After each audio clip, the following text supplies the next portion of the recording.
Vamos a exponer la ponencia La afasia como problema semántico, estado de la cuestión en Perú, España e Italia. Nuestros nombres son Bindu Tapia, Santiago Sevilla. Se va a estructurar en 5 puntos. Vamos a introducir qué es la afasia y su desarrollo histórico para después ver la prevalencia de esta y su importancia, las afasias y la dificultad para delimitarlas y su prevención y tratamiento. Y por último daremos una breve conclusión. Bien, a modo de introducción podemos decir que la afasia es un trastorno del lenguaje que se caracteriza por la pérdida total o parcial de la capacidad de comprender o de expresar el lenguaje debido a una alteración o lesión orgánica. Hay que tener en cuenta que se refiere a un lenguaje ya formado, es decir, se refiere a personas que ya adquirieron el lenguaje, normalmente adultos, que por una cierta circunstancia lo pierden, ¿no? El estudio de este conjunto de trastornos se ha estructurado en 3 etapas, la que llamamos preclásica hasta el año 1861, en el que Joseph Gall, en sus estudios de fenología, definió las zonas más bien craneales, que casi que cerebrales, que ocupaban las distintas funciones, lo cual, bueno, pues a día de hoy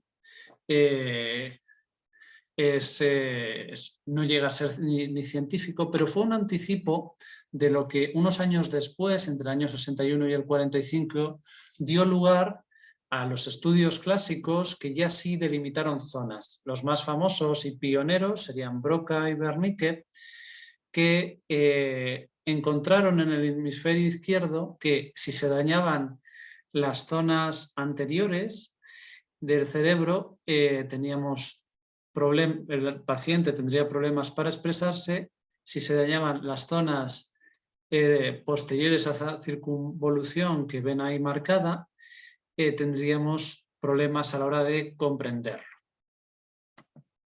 Y por último, la etapa moderna, que iría de ese año 45 en adelante, que arranca con Luria, que tienen también ahí en una imagen, y que ya se apoya en observaciones de muchos pacientes como los estudios que mencionaremos después. Son particularmente importantes en esta etapa en cuanto a grupos de investigadores, los estudios del grupo de Boston, que establecen conexiones entre áreas, y a partir de los años 60 los estudios de los autores italianos Renzi, Vignolo y Gannotti, que observan la relación entre la afasia y la habilidad para elaborar y relacionarse con el espacio. Ahí tienen un estudio sobre lo simbólico que es particularmente importante y que vamos a emplear, ¿no?, como base teórica para esta exposición. La prevalencia en afasia y la importancia de su tratamiento. ¿Por qué es importante la afasia para nosotros y debería ser importante para el resto de profesionales? Ya que hay una notable prevalencia según los trastornos del daño adquirido, de daño cerebral adquirido. Entre un 20 y un 40% de las personas que han sufrido infartos cerebrales resultan con una afectación al lenguaje, que en este caso es la afasia. La comorbilidad que tiene este síndrome es amplio, es como un puzzle, le llamo yo. Se le afecta también tanto al área motriz, al área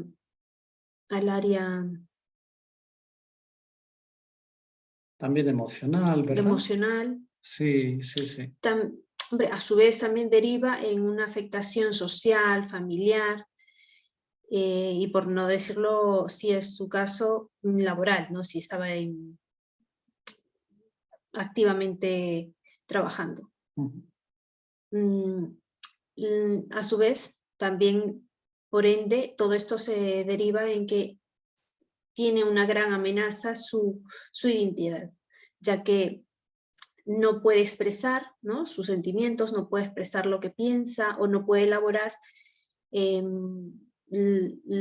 las mismas respuestas cognitivas que antes lo hacía. La situación actual en el Perú, existe poca investigación. O sea, hay investigaciones, pero son pocas, van en detrimento frente a otras investigaciones, ¿no?, que existen en otras ciencias. El porcentaje que vemos que prevalece es el 62% en varones, que es más alto que en las mujeres, que en las chicas, bueno, en las mujeres viene representado por el 38%. La causa principal de estos accidentes cerebrovasculares están relacionados con la hipertensión, ¿no?, que por X motivos, por una mala alimentación, por malos hábitos y por otras cosas, ¿no?, que bueno, más adelante lo estudiaremos, se deriva estos accidentes cerebrovasculares. El acceso de la población a tener un tratamiento o una atención primaria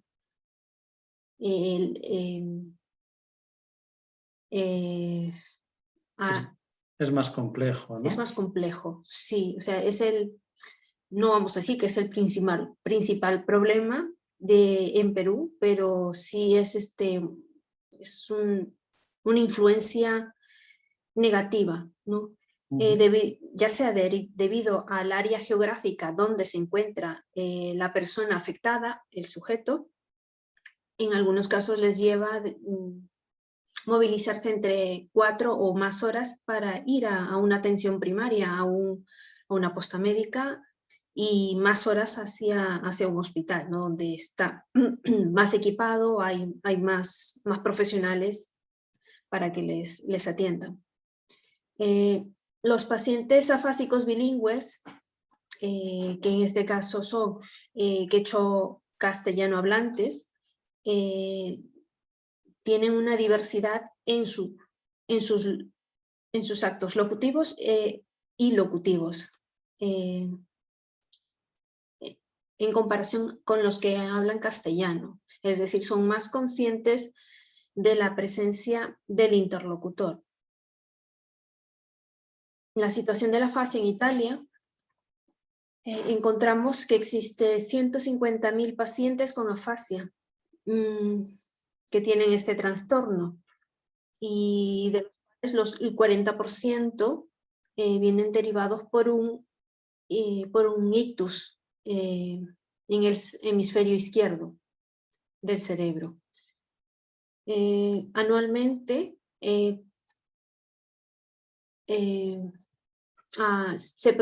aparecen 20.000 casos nuevos de afasia. Marini, en el 2014, observa que la atención a estos problemas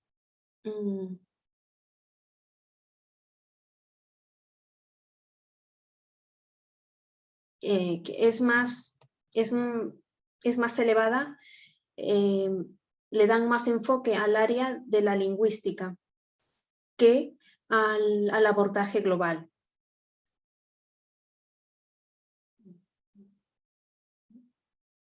La situación en España: existen 350.000 personas que padecen afasia y alrededor del 70% que sufren ictus ven alterado su capacidad, ¿no?, del lenguaje. De estos, entre 40 y 60% recuperan esta capacidad de lenguaje en el primer año. El resto, pues lamentablemente, se agudiza, se cronifica, no mejoren, no tienen suficiente mejoría. Vamos a tratar ahora los problemas para la delimitación de este trastorno. Según los estudios de Federici, se intentó, ¿no?, en los años 80 diferenciar los tipos de afectaciones, ¿no? En su caso intentaba diferenciar aquellas que tenían significado de aquellas que eran puramente gramaticales, aunque los estudios posteriores han desmentido esto, ¿no?, que resulta difícil diferenciar estas cosas y también difícil diferenciar aquello que afecta al léxico de lo que tiene que ver con la sintaxis. En los últimos años tenemos estudios clásicos ya que vieron esta dificultad, que la comprobaron, y estudios más recientes. En el caso de la afasia semántica es especialmente interesante, pues, para todos, para los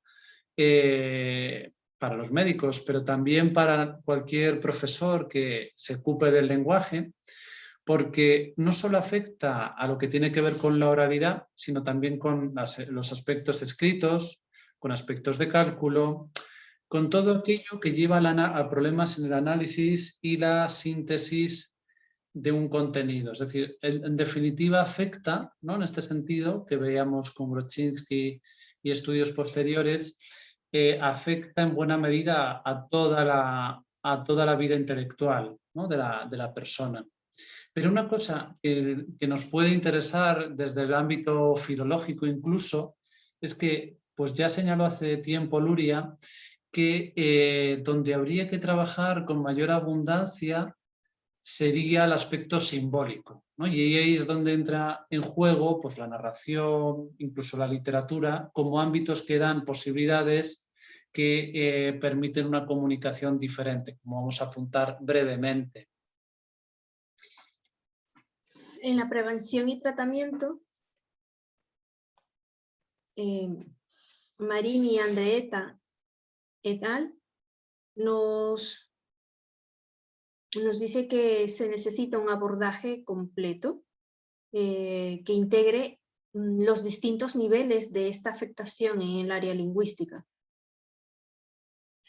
A partir de los estudios de estos autores italianos, tenemos otros trabajos que van en una línea parecida, como los de Oliveira, que en base a estudio de casos, como mencionamos al comienzo, ven que cuando piden narraciones en discurso indirecto, los pacientes afásicos se expresan mejor, porque no es que mejoren sus síntomas, sino que al ocupar la función de narrador, contar un relato y además poder utilizar el lenguaje oral, encuentran recursos que no tienen de otra manera. De ahí que abordajes incluso literarios tengan también una cabida en este ámbito.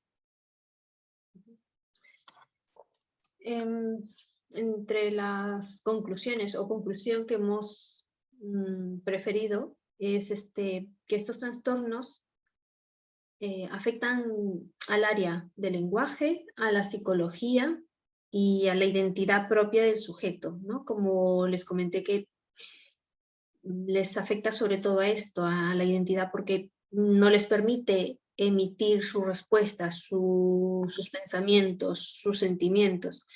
Y también el entorno familiar y en la sociedad, que también se deriva tanto el área, si es una persona que elabora, les afecta también tanto el área, ¿no?, de laboral, el área de su área social, ¿no? Los datos sobre esta prevalencia y el tratamiento no son amplios, hemos encontrado muy pocos. Es necesario dotar a este paciente afásico de recursos simbólicos, ¿no?, de herramientas que les permitan expresarse oralmente y mejorar esa área para elaborar sus pensamientos y el área expresiva, ¿no?, de ellos. Muchas gracias. Gracias, buenas tardes.